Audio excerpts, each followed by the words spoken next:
Priya, thank you very much for joining me here at High Grade. It's a pleasure to be here.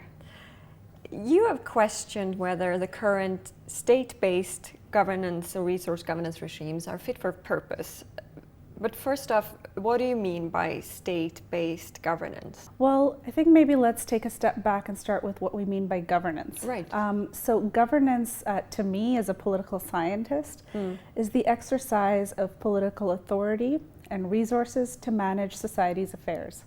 So if we take that definition, or we start from that premise and then think about what that means in the context of natural resource governance, natural resource governance then is about how we're using these resources and political power in order to take decisions about how those resources are stewarded, whether that's land or forests or water, and the power and the responsibilities that come with taking decisions around these resources, who gets to participate, how do people engage with these decisions, and ultimately how do they benefit from these decisions. So when we think about the context for these decisions, our political system is a state-based one. And that's what I mean by the fact that as a state-based political system, the state and the public sector in particular is seen as the legitimate vector for exercising this authority.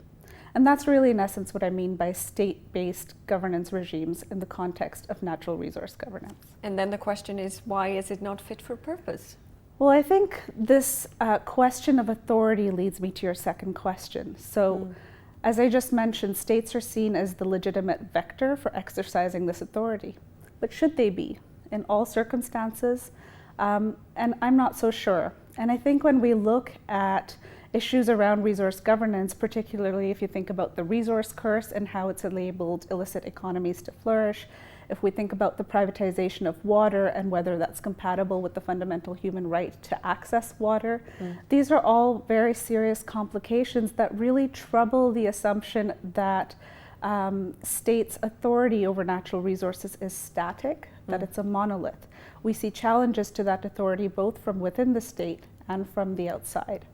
And so when we think about what do we do about these challenges, these are where I think there's some credible questions that arise about whether an over-reliance on a state-centric view of natural resource governance really gets us to addressing those challenges.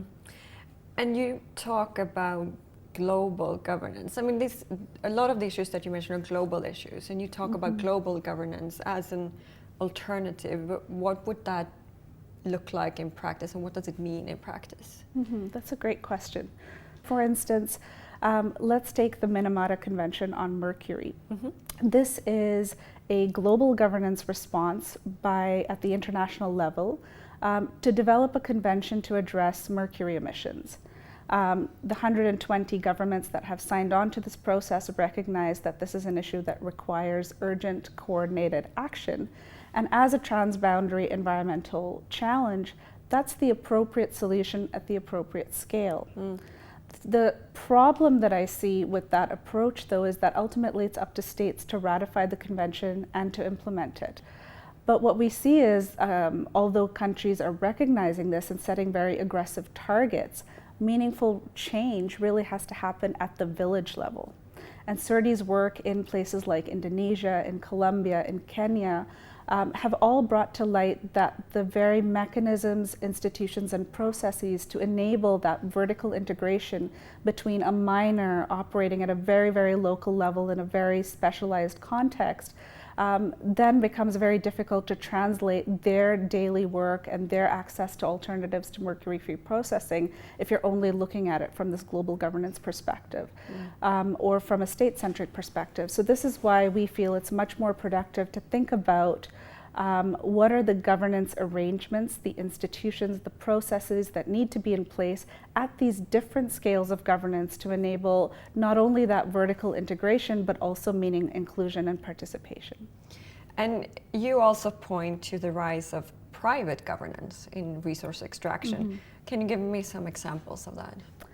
Sure. I think an interesting example for us to reflect on in the current context is the Bala-Miller dam disaster in Brazil, which followed very quickly on the heels of the Samarco disaster.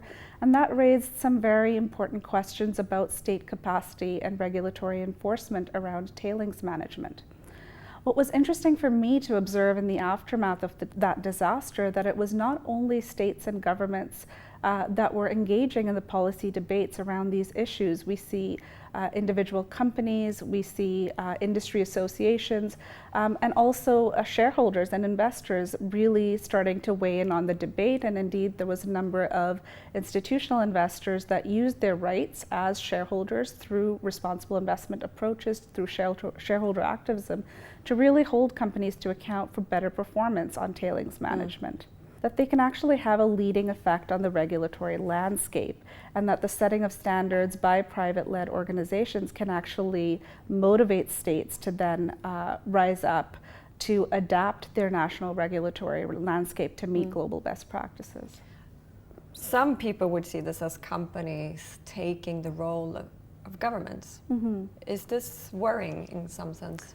I think we don't yet have enough empirical evidence to be able to generalize in broad brush strokes across multiple sectors. I think, if you step out of natural resource governance and you look at the private security landscape, we see some real disasters in the devolution of state responsibility for peace and security when that becomes privatized or private companies step into that space.